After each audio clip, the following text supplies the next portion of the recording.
Welcome to Our Girl Relationships. On this channel, we discuss day-to-day problems people face in their lives. Let's start with the video.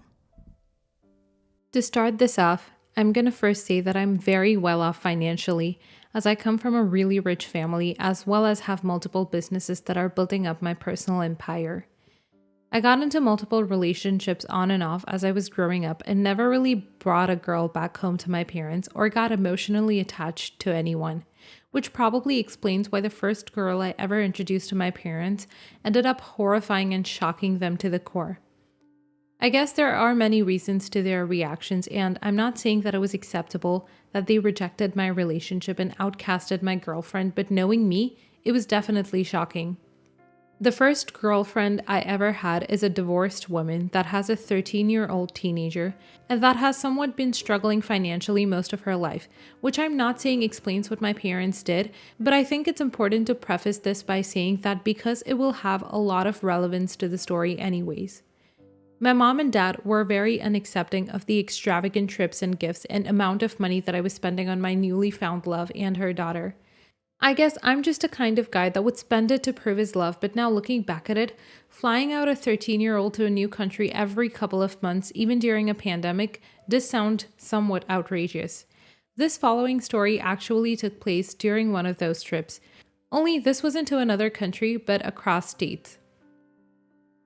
My girlfriend refuses to stay at home or take any money from me, which means that she's constantly running around either working or trying to find better jobs and opportunities, which is one of the many reasons I am so head over heels for her, and it also means that she doesn't get to come with us on the trips most of the time.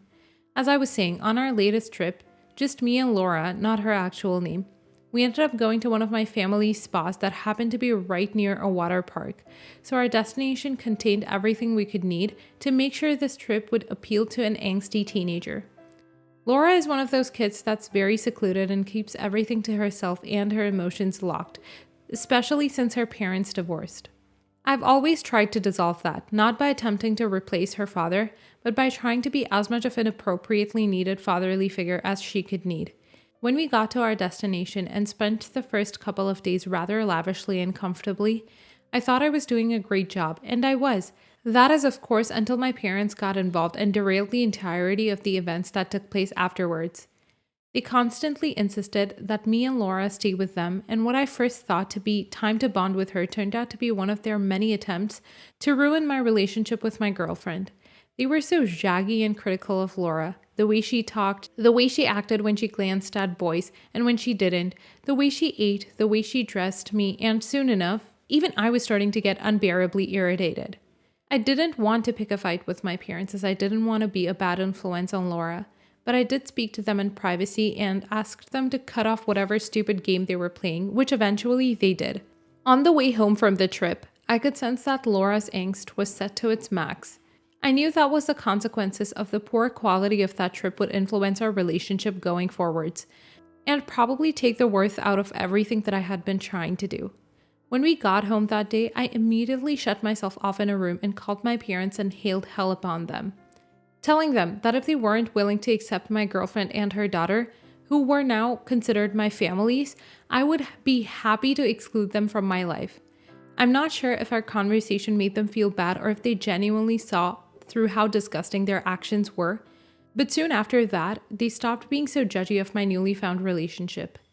A couple of months after, I decided to take Laura on another trip to the same spot to show her the things that are different and that the past trip wasn't because I didn't love her or the destination sucked, but rather because my parents were acting like little shits. I talked to her about it and I noticed that there was some discomfort towards the idea. I told my girlfriend, who is now my fiancée, to talk to her in private and convince her to come with me because I really wanted a second chance at proving to her that I was not willing to become a fatherly figure should she want me to, but because I genuinely think we had always had a good bond since I love her like she was my own. After I came back home from work that day and talked to my fiancée, she was absolutely furious with me. She told me that she had talked to Laura, and she told her that the reason she was so pissed off last time was because I assaulted her and slapped her and locked her in a room without allowing her to go out or have any fun, and she would do anything in the world to not go on a trip with me ever again. My girlfriend, obviously being the amazing mother she is, picked a fight with me, not even trying to be discreet, to prove to Laura that no matter what happens, she would always be on her side regardless of who the other side might be. Which I appreciate myself, but also I would appreciate a lot more if it was true, because I would never do anything remotely close to that to a person I hate, let alone someone that I was willing to father and take as my own.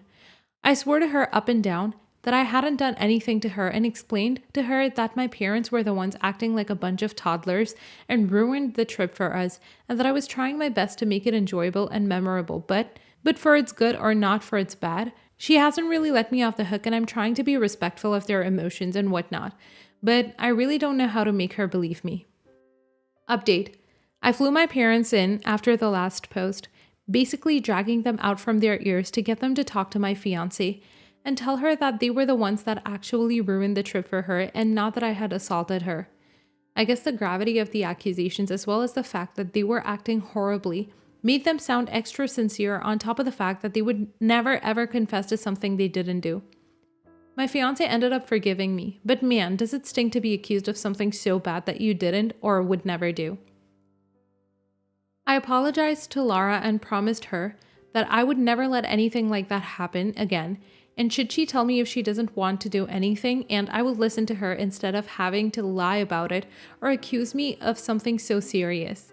I didn't scold her, and I tried to be as gentle as I could while informing her of how distraught her accusations made me. But at the end of the day, something as serious as that can only be said so nicely. I haven't asked Laura to go with me on any trips ever since, and I'm waiting for her to feel comfortable enough to either bring up the topic or ask me herself.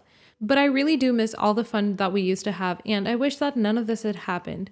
But I also can't help but feel genuine horror when I think of what could have happened to my relationship as well as my reputation had I not been able to prove that I didn't lay a hand, nor assault, or God forbid, abuse Laura. Next story. My sister, 45, and I, 42 female, grew up with absent parents. They were successful doctors and honestly did not have time for us. My sister followed in their footsteps. I married at 22 after attending a very small culinary school and decided to be a housewife. My parents and sister do not like my husband because I spent what was left of my trust paying off his student loans and buying our home. My sister had a kid when she was 30, ended up being a single mom who is also a doctor. My husband and I stepped up and took over most of his care because I did not want him to grow up like I did. He calls me Mama, and he calls my husband Papa. He also mainly lives with us and only goes home once or twice a week. We also have guardianship over him. My sister knows and does not mind. Like I said, very busy and successful. We were at my parents for Christmas. They started throwing shade at me for not being a doctor like them, and at my husband because of the aforementioned reason. We're used to it and decided years ago that we don't care since we rarely see them and they're great with the kids. I guess my nephew took offense and he just went off on his grandparents and his mom. Some harsh truths were spoken and he ended up telling my sister that he views her as an absent aunt and not his mom. That me and dear husband are all the parents he needs and wants. He was so upset and tempers were flaring, so we took him and our kids and went home. I tried contacting my sister to tell her that I put him in therapy and that she should attend too, to try and fix their relationship, but she didn't answer. It was until yesterday that she called me drunk and said that I was so jealous of her that I stole her kid and ruined their relationship. I didn't reply and just hung up on her and sent her a text with all the relevant information about the therapist and schedule so she could attend if she wanted to. But I'm feeling so guilty. I never tried to steal her kid. She really loves him. All I did was try to be there for him so he doesn't have the same childhood I did. So, am I the a-hole? Edit. My sister actually helps financially. She takes him shopping and on a yearly vacation and stuff like that. Sorry I didn't mention it because I honestly thought it was implied. Thank you, fellow Redditor who pointed it out. Not the a-hole. Parents who choose their career over kids need to face the hard truth that the kid is going to be one who is hurt the most and needs someone who is there to raise them, not just someone who provides financially what they make at their job. It is possible to have both a career and be there as a parent, but don't expect that to just fall into place if you're willing to work at one and not the other. Being a parent takes a lot of work too, so don't expect a kid to not notice you aren't there for them. You guys did the right thing by being there for a kid who didn't have parents who weren't willing to parent him. Not the a-hole. She really loves him. The only love she has shown him is allowing you and your husband to take care of him. You did not steal her son, she gave him away. Her career was more important than her child. In doing so, she ruined their relationship. You have nothing to feel guilty about. You have and continue to give him a wonderful childhood. However, I have to ask, why does he need therapy? He sounds absolutely well adjusted. Are you trying to tell him how he feels is wrong and therefore something is wrong with him? No. The person who needs therapy is your sister to deal with the fact that she pushed her son away and now must deal with the fallout. Absolutely not the a-hole. You stepped up and made sure that your sister's kid had a life that you and your sister didn't get. Massive kudos to you for being there for him while his bio mom pursued her career. It sounds like he recognizes how much slack you and your husband have picked up for him, and he sees his bio mom as someone who values her career more than her son. It's understandable that listening to you guys be insulted by your parents really bothered him. He's obviously very aware that his mom would rather be a doctor than be a parent, and your parents were basically judging you guys for not choosing the same path. It's clear he's really thankful for you guys, and I'm sorry, but your sister has no business crying foul. She has benefited from this situation and has been able to pursue her career knowing full well someone else would be raising her kid. Now she wants to act upset and offended when her son calls her out for her actions. She has no business making you feel any kind of guilt. She chose her life and she doesn't get to blame that on you, so don't let her. You and your husband are saints, and I'm so glad you guys stepped up to raise that kid. Your sister and parents are total a-holes. Next story. My 33 female, brother 30 male, and his fiancée 28 female are getting married in a week. My brother decided this last week. I'm happy. I think his fiancée is great. I spoke to her about the wedding and she told me that it was going to be small and they weren't going to do dinner after. I understood wanting it small because she's pregnant and COVID. But then my mom took over. She started inviting people and planning a reception, and my brother went along with it. His fiancée was upset and stressed but didn't want to argue. So yesterday, my mom called me at work while my brother was on the phone saying they want me to be a bridesmaid. I said, sure, as long as I don't have to wear a dress. My brother says I have to wear a dress. Work is busy and I can't focus, so I tell them I'll call them back. That morning, I text my future sister-in-law and tell them that I'm happy for them, but I'd rather not be a bridesmaid because I've spent a long time trying to be comfortable in my skin and who I am and what I like to wear. I decided to come, but not to the wedding, and I hope she's not mad. She texts me back and says no, she's not mad, and that I shouldn't have even thought she was. Around the same time, my brother calls me and tells me he really wants me to be a bridesmaid. It's only 45 minutes and I can change after. I told him I talked to his fiancée and that she was okay and wasn't mad. He then gets upset and says he's going to talk to her and tell her not to interfere with his wedding. A few minutes later, she calls to say she doesn't want to plan because stress wasn't good for the baby. Then my brother calls me and I tell him that it's her wedding too. And then he brings up my wife, 23 female, into the situation, saying she is making decisions for me, and she doesn't need to be at the wedding if she can't be respectful. I tell him he's wrong and she has nothing to do with my decision. He keeps bringing her up. Finally, she gets upset and yells through the phone, fine, she won't come. My brother keeps arguing and saying I'm the only sibling he has left, so I've got to do this because he asked mom if I would. Our other sibling passed away in the middle of last year. I said if I have to wear a dress, no. So then he tells my mom and my mom calls me, talking about how I'm selfish and a disappointment. She calls again and I ignore this call. Then she sends a text in the family chat, saying I'm an evil person and effective immediately. My aunts, cousins, niece, nephew, and my grandma have to block me because instead of being a good daughter, I'm defending trash, referring to my wife, against the family, and I'm no longer a part of the family. My brother then sends texts talking about how it's my wife's fault that he feels like he lost another sibling and all I had to do was wear a dress for the wedding ceremony and pictures, then I could dress how I wanted at the reception. My mom says I'm not allowed to speak to any of my family.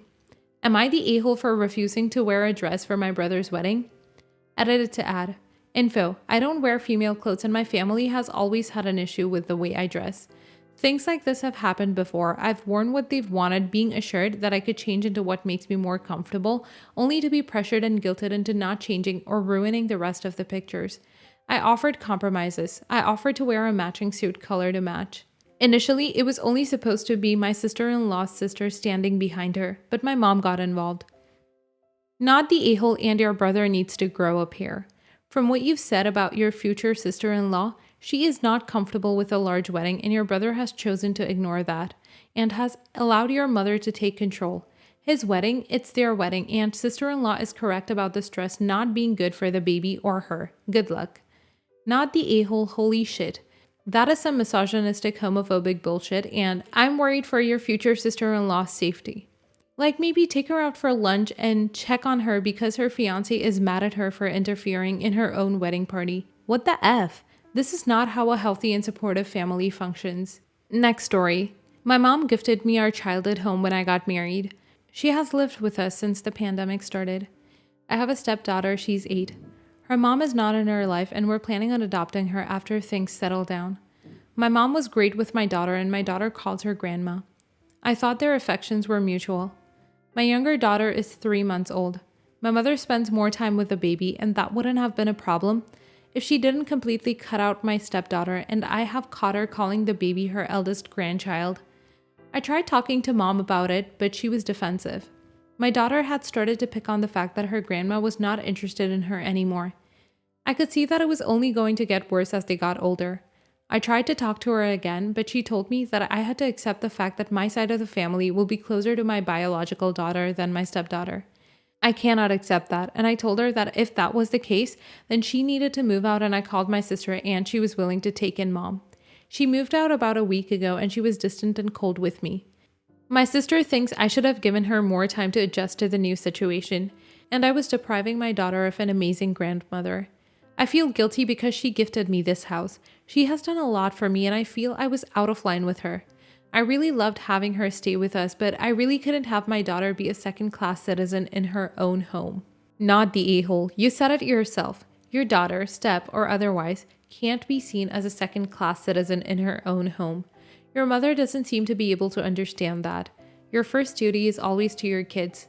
I think you've done the right thing. Not the a-hole. You protected your stepdaughter from being neglected and potentially developed attachment abandonment disorders resulting from that. Plus, she will remember that you stood up for her and will definitely appreciate that when she's older. You did good, mama.